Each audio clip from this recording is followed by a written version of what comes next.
Boa tarde, eu sou Antônio Caetano, você está no Café nas Nuvens e este será mais um vídeo da playlist Tabacaria, o quarto, se não me engano, onde eu estou comentando, lendo e comentando o poema Tabacaria, né? Eu vou repetir o último trecho onde nós paramos, que é um trecho que acho que talvez tenha sido o primeiro texto que de fato me capturou, né? Porque eu li esse poema ainda muito jovem, né? Ainda adolescente. Ah, e, e claro, todo poema me, me, me emocionava, né? Mas eu ainda não tinha, acho que, talvez a maturidade suficiente para entender completamente o que ele estava dizendo, a dimensão metafísica, cósmica, etc, etc. Mas esse trecho que eu vou ler agora, novamente, porque foi com ele que eu encerrei a, a outra, o outro vídeo, ele, inclusive, é estranho, porque ele destoa um pouco, ele, inclusive, vem antes, ele vem entre parênteses, né? Porque, como a gente já viu, em Tabacaria, Fernando Pessoa, o Álvaro de Campos, ele está...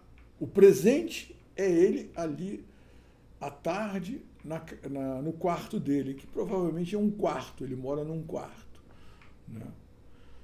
E esse é o presente, de frente para a tabacaria, né? Lá embaixo na rua, né? E aí ele tem aquelas, enfim, aquelas viagens cósmicas, e agora ele volta, assim, pontualmente num momento do passado, um momento que foi uma espécie de epifania para ele, né?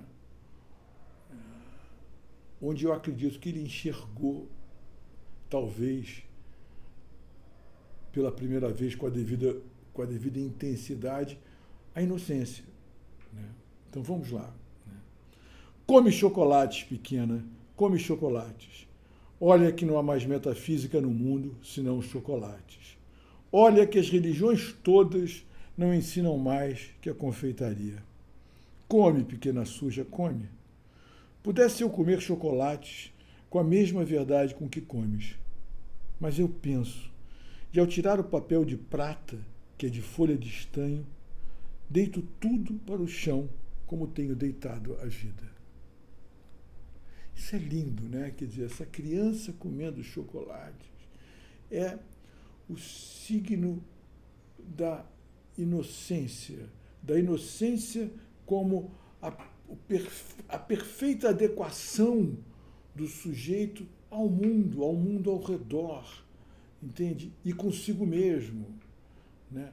Quer dizer, já não há mais essa dupla cisão que ele percebe com uma profundidade cósmica e metafísica, a dupla cisão entre ele e ele mesmo e ele e o mundo. Ele e ele mesmo e esses dois eles, esses dois eus, um mundo lá fora, né?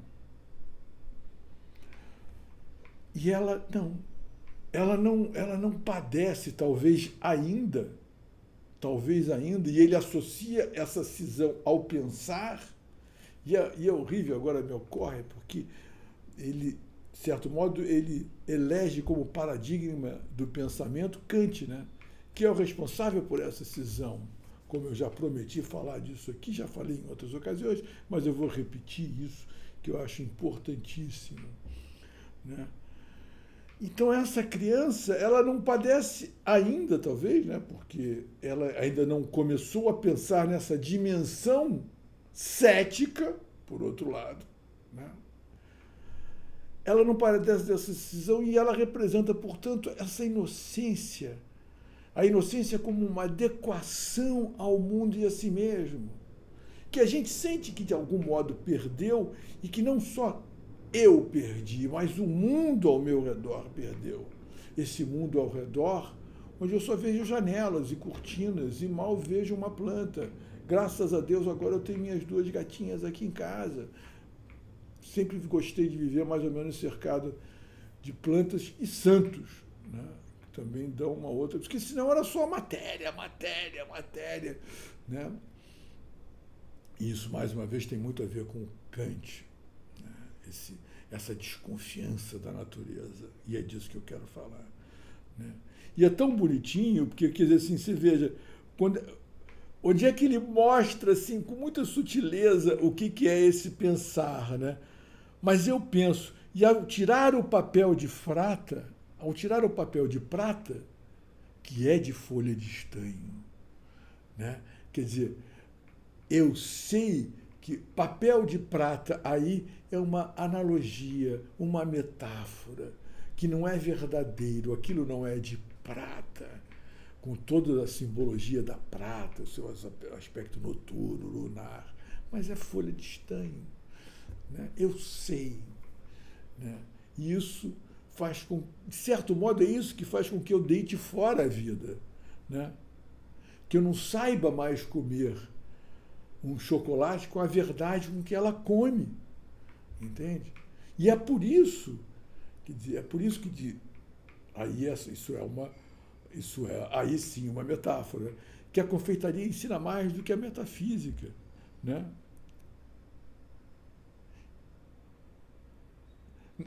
Que não há mais metafísica senão comer chocolate. É por isso que não há mais metafísica do que comer chocolate. Porque comer chocolate com essa verdade, como ele diz aqui, basta, né? Olha que as religiões mais não ensinam mais que todas as religiões não ensinam mais que a confeitaria. Sim, porque a confeitaria torna-se, nesse caso, um templo de harmonia com as coisas e com o mundo. Um templo de perfeita, que é o que a gente procura, é a religação, é o que a gente procura na religião. Quantas e quantas vezes já não ouvimos essa interpretação da religião como religare, né? Como religação, né? Sabe? Pudesse eu comer chocolate com a mesma verdade com que comes. Que essa é a verdade. Né? É essa verdade que se busca, não pelo conhecimento, mas pela iluminação, pela graça. Né? Essa é a graça divina. Aquilo que nos restitui essa inocência. Né? Aliás, o Evangelho, né? Jesus está cheio desses pequenos que é preciso se tornar de novo criança, né? Que aquele que não se tornar de novo criança não conhecerá a vida eterna, né? Aquela coisa de se cercar de crianças, né? de amaldiçoar todos aqueles que fazem o menor mal. Por menor que seja o mal que se faça uma criança, esse cara está condenado, porque não se mexe com criança. Né? E, enfim, por mais anticlerical que seja Fernando Pessoa, e talvez até mesmo ele se pretenda anticristão, ele não escapa desse aspecto, né? Dessa influência, né? De enxergar justamente naquilo, que também não é uma coisa tão exatamente característica e única e singular do catolicismo, aliás, perdão, do cristianismo, né? Quer dizer assim, a percepção da criança como o paradigma da inocência é muito anterior, né? Também não é que me ocorreu isso, né? Como o Evangelho está cheio de passagens, né? Em torno dessa ideia. E é isso que eu digo que deve ter impregnado em Fernando Pessoa, que Portugal é um país muito católico, né? Por menos que se queira. Né? E aí eu andei lendo umas biografias, uma biografia aqui de Fernando Pessoa, e se não me engano, teve um período na vida dele que ele morou muito perto de uma igreja, então ele ouviu o ensino, tinha uma coisa assim, sabe? Enfim, isso não é o caso aqui, estou aqui divagando, mas a beleza desse trecho foi o primeiro trecho que me capturou, sabe? Porque eu sempre percebi isso, de uma maneira ou de outra, não intelectualmente, entendeu? Mas eu sempre senti isso. Né? Aí, para não ficar só nesse bloco, vamos avançar um pouco mais, que já só falamos 10 minutos. Né? Aí, logo em seguida, Já fecha o parênteses. Aí ele comenta, mais ou menos fica da amargura do que nunca serei a caligrafia rápida destes versos. Pórtico partido para o impossível. Mas ao menos consagro a mim mesmo um desprezo sem lágrimas, nobre ao menos no gesto largo com que atiro a roupa suja que sou, sem rol, para o decurso das coisas e fico em casa sem camisa. Isso também é lindo, né? Aí, novamente, como é que ele mistura a dimensão trivial, cotidiana, imediata, com o significado cósmico daquilo ali. É como se fosse um filme, você olharia simplesmente o sujeito sem camisa, sentado, jogando ali tirando a camisa, jogando a camisa ao largo, e se pondo sem camisa, sentado, mas por dentro, eis o que se passa, mas ao menos fica da amargura do que nunca serei. Então ele sente essa amargura do que ele não foi, né? E nunca será. Né? A caligrafia rápida destes versos, pórtico partido do impossível. Quer dizer, o pórtico é por onde entram os ensaios navegantes. Pórtico partido é de uma cidade que faliu. Né? E esse impossível é nessa navegação, né? Que ele não fez, ou se fez, se perdeu, não retornou, enfim. Né? Mas aí, novamente, é como se ele precisasse não ter sido o que era para ele ser, para que ele pudesse se tornar o poeta que agora, com essa caligrafia rápida, registra esses versos. Entende? Quer dizer assim, então, há essa ambiguidade dolorosa o tempo todo em Tabacaria. Né? A necessidade de se abrir mão desse ser fútil, cotidiano e tributável, como ele vai falar em outro, né? Em outro poema, mas, por outro lado, feliz, adequado, né? Que talvez pudesse ter sido, se casar, como veremos num verso mais adiante, tido filhos, para ser, ele precisa não ser nada disso, ser inclusive infeliz por não ser isso, para poder ser esse poeta que ele é. E eu sempre me perguntei isso, será que é bem preciso? Será que é quase que uma necessidade? Será que a poesia, a arte, só nasce da inadequação, da infelicidade, enfim, do desajuste, né? Que dá mais ou menos o mesmo, estou me repetindo. Enfim, será que não existe a poesia da felicidade? Eu acho que sim, às vezes, quem eu já li, é difícil, assim, eu vejo grandes escritores que usam da ironia para contornar a tragédia, o aspecto, vamos dizer assim, mais trágico, tão presente aqui em Fernando Pessoa. Usam da ironia. Né? Evidentemente, quem me ocorre aqui, minhas duas paixões, Machado de Assis e Rubem Braga. Né? E que também, aparentemente, não tiveram grandes dores, foram pessoas relativamente bem ajustadas ao mundo. Né? Que também, convenhamos, que Fernando Pessoa, até em termos de desajuste, é um fenômeno. Né?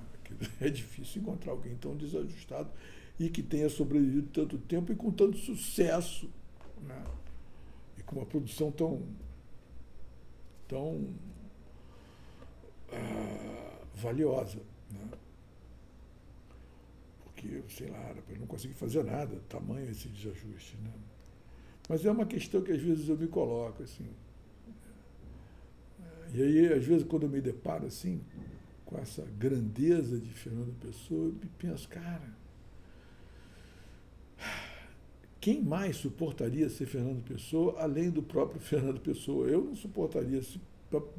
Se alguém aparecesse, olha, se Deus aparecesse para mim, um anjo, ou muito provavelmente com uma oferta dela, seria o demônio, né? Eu torno você um escritor tão grande ou maior que Fernando Pessoa, mas você vai ter que ter a vida que ele teve. Ou, né, assim, similar. Eu diria que não, deixa a minha vida como está. Não quero. Quero. Sabe? É muito duro. Mas isso é uma outra questão. Vamos ler mais um último trecho aqui. Sabe? Não, eu queria só esgotar isso aqui, porque eu acho bonito esse momento. Olha. Pórtico para caligrafia. Mais ou menos fica da amargura do que nunca serei a caligrafia rápida destes versos, pórtico, partido para o impossível. Mais ou menos consagro a mim mesmo um desprezo sem lágrimas. Né? Estou adequado em minha inadequação. Nobre, ao menos, no gesto largo com que atiro a roupa suja que sou, né? Sem rol, quer dizer, sem lista, jogo lá, para o decurso das coisas. Me largo ao decurso das coisas e fico em casa sem camisa. Quer dizer, é como se fosse, você veja assim, é engraçado, né? Mas é como se fosse a compensa, não é bem a compensação, é uma espécie de compensação.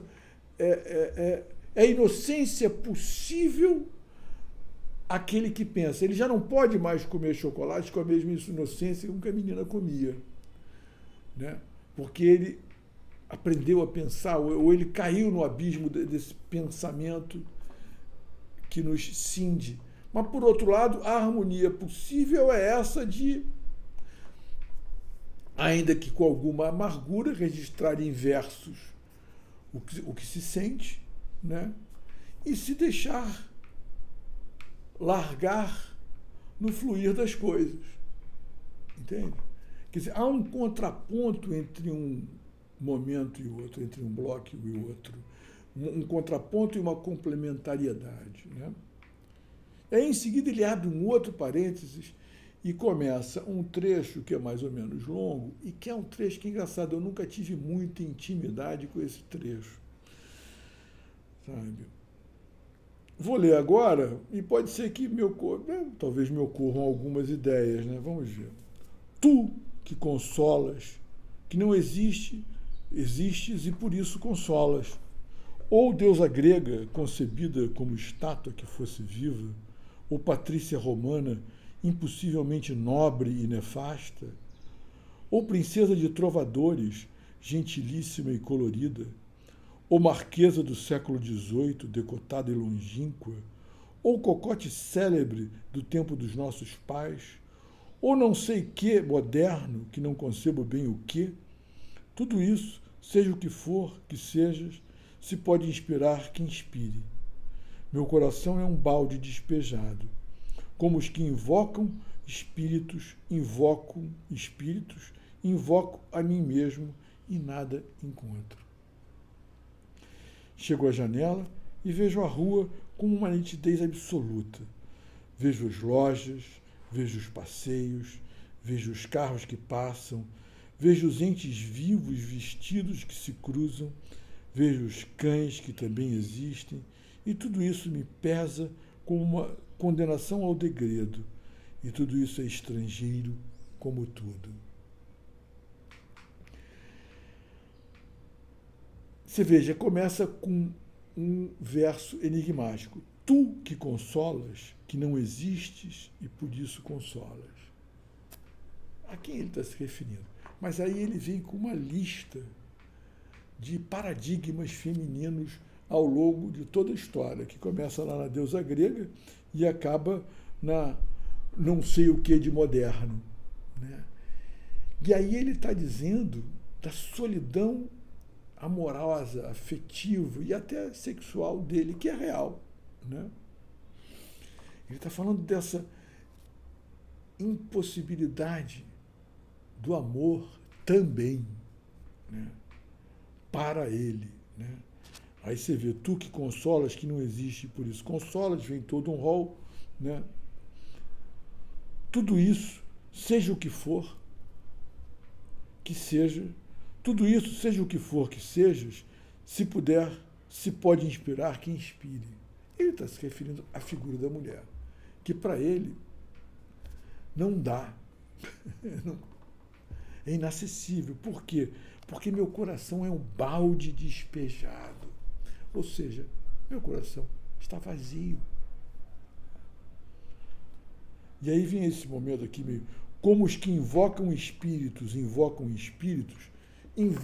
a mim mesmo e não encontro nada. Ou seja, e de novo o nada, o vazio.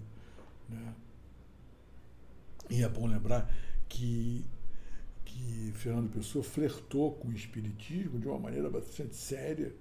Inclusive, eu comprei um livro uma vez, não sei, eu até dei, porque eu achei aquilo tão insolente da parte de quem publicou, porque acharam aquele famoso baú de Machado de Fernando Pessoa, acharam uma série de registros de umas sessões que ele fazia, onde ele era o consulente, ele era o médium que recebia o espírito, então ele falava com ele mesmo a respeito dele, anotava as respostas, um negócio completamente louco, mas muito... não tem nenhum valor literário, aparentemente. Né?